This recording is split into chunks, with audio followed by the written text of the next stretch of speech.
देखिए पत्रकार बंधु, सबसे पहले तो हर हर महादेव। अग्नि तपस्या बहुत ही पवित्र, प्रभावशाली और कर्मों का फल तुरंत देने वाली साधना है। भगवान शिव ने खुद अग्नि तपस्या की है। आपने देखा भी होगा शिव पुराण में कई बार भगवान शिव पंचधुनी में विराजमान हुए दिखाई दिए हैं। ठीक है, टीवी के माध्यम से दिखाया गया है। तो अग्नि तपस्या तपस्वी साधना है, मनोकामना को पूरे करने वाली साधना है, नकारात्मक ऊर्जाओं से रक्षा करने वाली साधना है। इससे पाप का नाश होता है, सकारात्मक ऊर्जाएं हमारे आसपास होती हैं।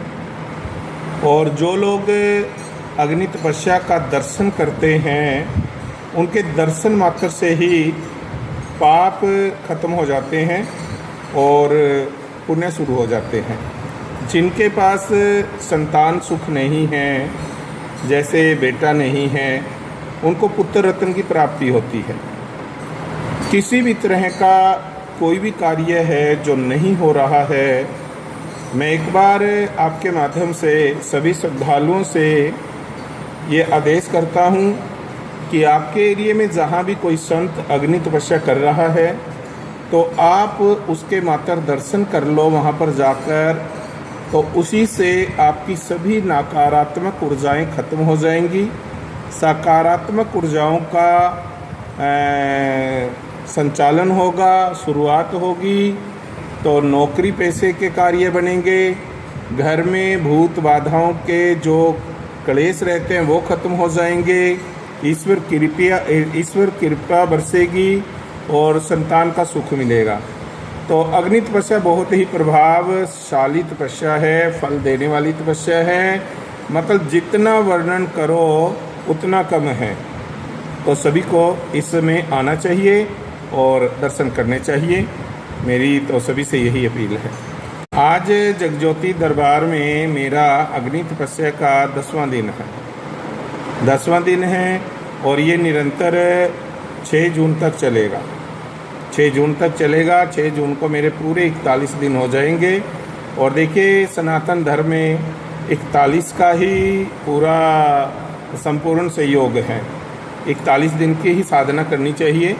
करने को लोग कोई 21 दिन की, कोई 11 दिन की भी कर रहा है, लेकिन मेरे गुरुजी ने, रुद्रपुरी जी महाराज ने मुझे आदेश दिया था कि राजेंद्रपुरी जब भी साधना करो तो 41 दिन की करनी चाहिए।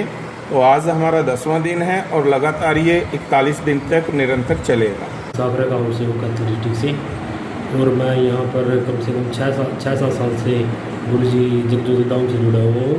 और मैं जब यहाँ पर आया था तो मैं बस में आता था, धक्के खा कर मुझे बसें मिलती थी, वहाँ से मैं पैदल आता था। और आज जगज्योति धाम और गुरु राजेंद्रपुरी जी की मेरे पे इतनी कृपा है कि मैं आज गाड़ी में यहाँ पर आ रहा हूँ। आप इसी बात से समझ सकते हो कि जगज्योति धाम से कितना फ़ायदा हुआ है यहाँ पर आने से। मैं यहाँ पर अपने कुछ यार दोस्तों को भी लेके आया था। मेरे पास एक लड़का था राहुल कुराड़ से, वो कर्नाटक उसका वीज़ा आ गया था और वो जहाज़ में बैठ गया था। जहाज़ में बैठ के उसकी बोर्डिंग हर एक चीज़ हो गई थी उसकी, फिर भी वो जहाज़ से उतर गया था। वो बिल्कुल निराश हो गया था कि वो ये कहने लगे मैं कभी विदेश नहीं जा पाऊँगा। मैंने उसे बोला कि तू मेरे साथ चल, मैं गुरुजी के पास लेके चलूँगा। वो यहाँ पे आया, आज वो अमेरिका में है और गुरुजी की दया से वो PR है वहाँ पे, वहाँ का सिटीजन है वो, गुरुजी की दया से। अब आप इसी से अंदाज़ा लगा सकते हो कि जिसकी बोर्डिंग भी होगी, सारा कुछ सब कुछ हो गया और वो जहाज़ से उतर गया और वो गुरुजी ने वहाँ पे अमेरिका में जाकर बिठा दिया। तो आप यही सोच सकते हो कि जगज्योति धाम में आने से कितना ज़्यादा फ़ायदा है।